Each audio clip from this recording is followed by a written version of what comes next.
Welcome to a new deep dive. Great to be here. You've sent us some really fascinating source material today.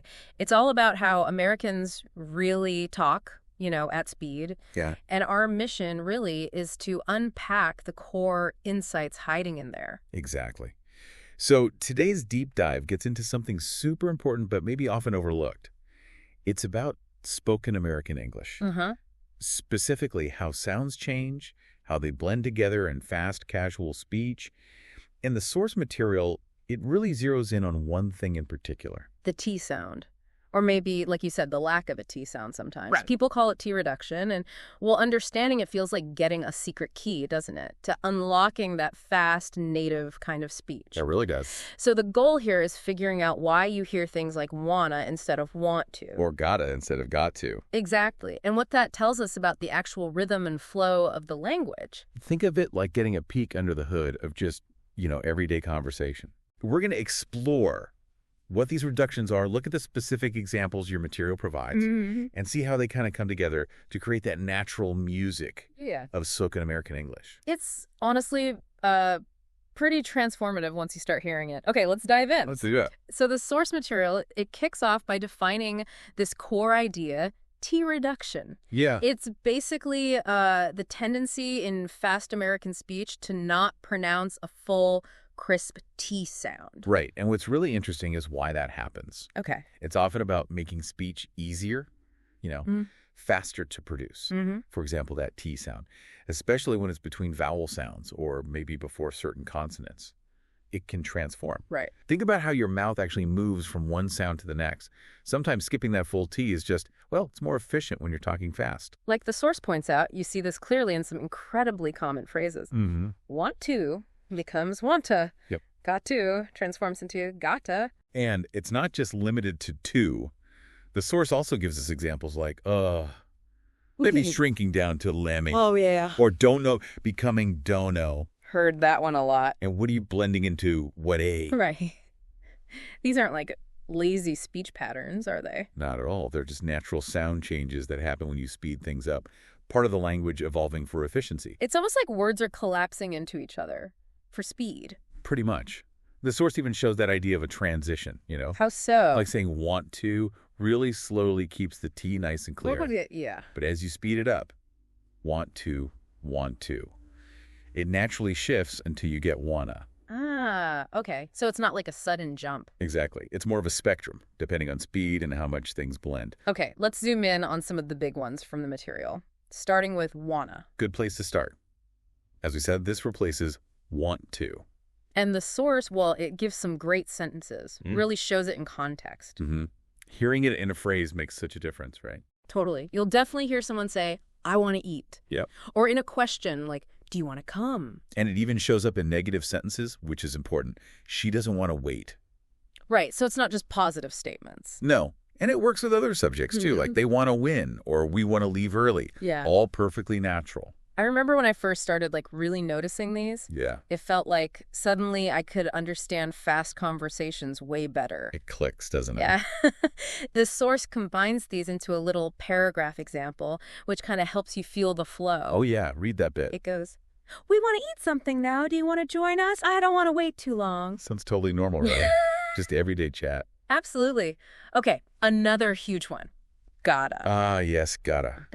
The source explains this one stands in for both got to and have to. Okay. Usually implying some kind of obligation or, necessity. Okay, so it's about obligation, like I gotta go, meaning I have to leave. Yeah, basically. Or maybe giving advice like, you gotta try this. Exactly that. The source gives more examples, showing how versatile it is. He's got to leave soon, or we got to finish today. Right. And they got to get ready. And combining them, like the source does, it really highlights how it's used. I got to go to work. I got to call her before noon. Strong suggestion, almost an obligation there, too. See how it functions slightly differently, but still sounds completely normal with gotta. Yeah, it's really flexible. So beyond wanna and gotta, your source material points out several other really common reductions. Yeah, blends, too. They're absolutely everywhere in casual American English. These are just more examples of those sounds merging, for ease and speed. Okay, like what? Well, we have lemmy for let me. Ah, let me see that. Yeah. Give me, replacing give Give me. me a break. Classic. Whatcha? Which is a really common blend of what are you? Oh, yeah. What you do? You hear that probably 20 times a day if you're around native speakers. Totally. Did ya for did you? Did you eat? And do know, a very frequent reduction of don't know. I don't know. The source gives these key practice sentences, just short ones. Let me see. Give me a break. What you doing? Did you eat? And I know the answer. Simple, but you hear them constantly. And putting them into slightly longer sentences, like the source demonstrates, really shows how they integrate. Okay. Let me help you. Give me that pen. What's going to do now? See, there's going to sneak it in, too. Good catch. Did you watch the movie? I don't know why he left. Notice how that last one, like you said, it even blends do know with why he. Exactly. It's all about connection, making the sounds flow together. It's like the language itself is just taking the path of least resistance between sounds, smoother, faster. That's a great way to put it. And that idea of connection, that's exactly what happens when these reductions are used together, right? In real conversation. Yeah, absolutely. Yeah. They rarely just appear in isolation. Right. The source gives us some real-life speed drills sentences. Yeah, those are good. Perfect examples of this blending happening all at once. You can listen for how multiple reductions just pop up naturally, like, I gotta go, but I wanna stay. Boom. Both gotta and wanna. Yeah. Classic dilemma. Or a question using two common ones. What you doing later? Whatcha, and the way later often sounds. She's gotta work, but she doesn't wanna. Again, gotta and wanna working together there. Did you tell him or not? Quick, direct. And let me know what's going on. These sentences really drive home that these aren't just like theoretical forms you learn. No. They are how the words actually sound when they're strung together at a natural speed. The source material then takes it a step further. It suggests practicing with a short conversational paragraph. Which is smart. Yeah, it helps you feel how they flow naturally in dialogue, not just in isolated sentences. It's a great way to get a sense of the density of these reductions in just everyday chat. So the paragraph is, hey, what you doing? I gotta run, but I want to talk to you first. Did you see what happened? Let me tell you. It's crazy. Oh, yeah. That's packed. Right. What you gotta wanna? Did you let me? All in just a few short lines. And if you try to say that without any of those reductions, hey, what are you doing? I have got to run, but I want to talk to you first. Oh, it sounds incredibly stiff.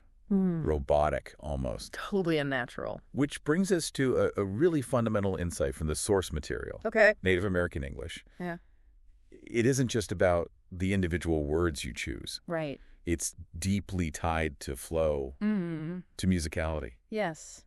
It has a definite rhythm to it, doesn't it? Absolutely. And these reductions, they aren't random. They play a crucial role in actually establishing that rhythm. How so? Well, they often happen on the syllables that aren't stressed. Okay. Which allows the stressed parts of the sentence, the important bits, to stand up more clearly. Like music. Strong beats and weak beats. It's exactly like music. The reductions tend to fall on those weaker, unstressed beats. The source illustrates this really beautifully with examples where you can almost feel the rhythm. Okay, give me one. All right, try tapping your foot to this one. I gotta go, but I want to stay. I gotta go, but I want to stay. Yeah, I feel it. The energy's on to go and want to stay. Right, the gotta and the but I are kind of quick and light. It totally changes how you hear the sentence. What's another one? From the source. What do ya think of the new show? What do ya think of the new show? Yeah, the stress hits. What do ya new? Think get some too. Exactly. And finally, let me tell you, it's a mess. Let me tell you, it's a mess. Beat on, let me tell, and mess. This really highlights that listening for this underlying rhythm, this music, it can be just as important, maybe even more important, than catching every single sound perfectly. Focusing on the melody, not just the notes. Well put. And the source gives a few more quick examples, right? Yeah. Just rapid-fire ones of this kind of fluid speech. Yeah, just to show that this reduction thing goes even further than the main ones we focused on. Oh, yeah. Well, you'll hear gonna for going to all the time. Oh, yeah. Going is everywhere. Kinda for kinda. And even more complex contractions sometimes, like shouldn't for should not have. Whoa, yeah. Shouldn't have done that. Or could have, could have. Could have been a contender. Exactly. These are all just more examples of how sounds morph and blend at speed. It's all about maintaining that natural flow and rhythm. Okay, so as we wrap up this deep dive, based on the material you sent in, what's the big takeaway here? Well, I think it's that these reductions, wanna, gotta, let me, did ya, all the others. Yeah. They aren't just random slang. They're actually baked into the very structure and sound Yeah. of fast Native American speech. Right. They're predictable patterns. Yeah. Understanding them is crucial if you want to comprehend what you're hearing. Mm-hmm. And learning to use them, well, that's key to sounding more natural yourself. But maybe the deeper insight, like you were saying, is recognizing that these reductions are part of this bigger system. Right, the rhythm and flow system. That musicality of the language that helps words connect smoothly. So connecting this back to you, listening, Hmm. recognizing these patterns, and really tuning into that underlying rhythm. It can radically improve how well you understand native speakers, especially when they're talking fast. And actively practicing them can make your own spoken English feel much more authentic. Definitely.